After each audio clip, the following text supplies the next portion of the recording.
फूल कस चेहरा रे टूरी मोर मन ला भायना।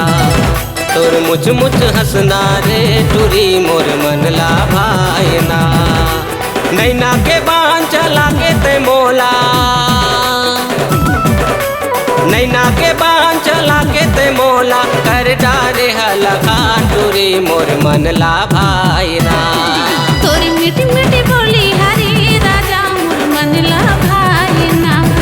तोरी गुर तोरी बोली हरी टूरा मोर मन तरसायना। तोरी सोरी तामोल रे रिया थे, तोरी सोरी तामोल रे रिया थे छोट थाए मोर परान टूरा मोर मन ला भायना। तोर मुझ मुझ हंसना रे टूरी मोर मन ला भायना। तोरी मीठी मीठी बोली हरी राजा मोर मन ला भायना।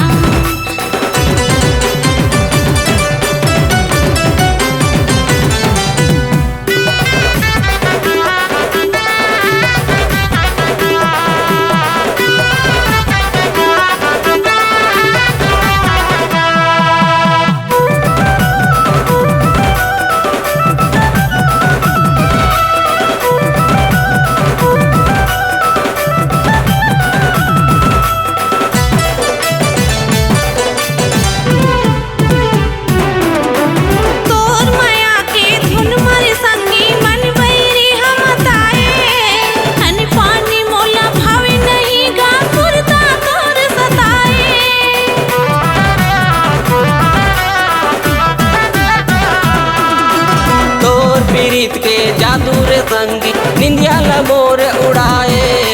तोर बिना कछु भावे नहीं वो कामो नित खवाए। तोर बिना मैं जी नहीं सका, तोर बिना मैं जी नहीं सका छोटा थाए मोर परान टूरा मोर मन ला भायना। तोर फूल कस चेहरा रे टूरी मोर मन ला भायना। तोरी गुर तोरी बोली हरी टूरा मोर मन तरसायना।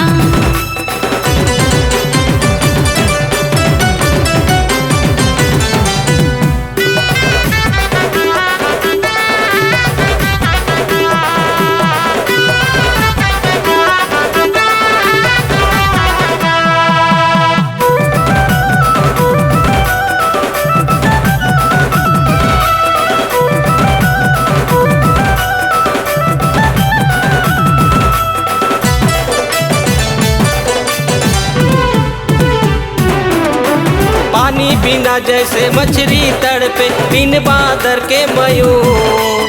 तोर बिना रे ए मोर रानी मर जाऊं मैं जरूर।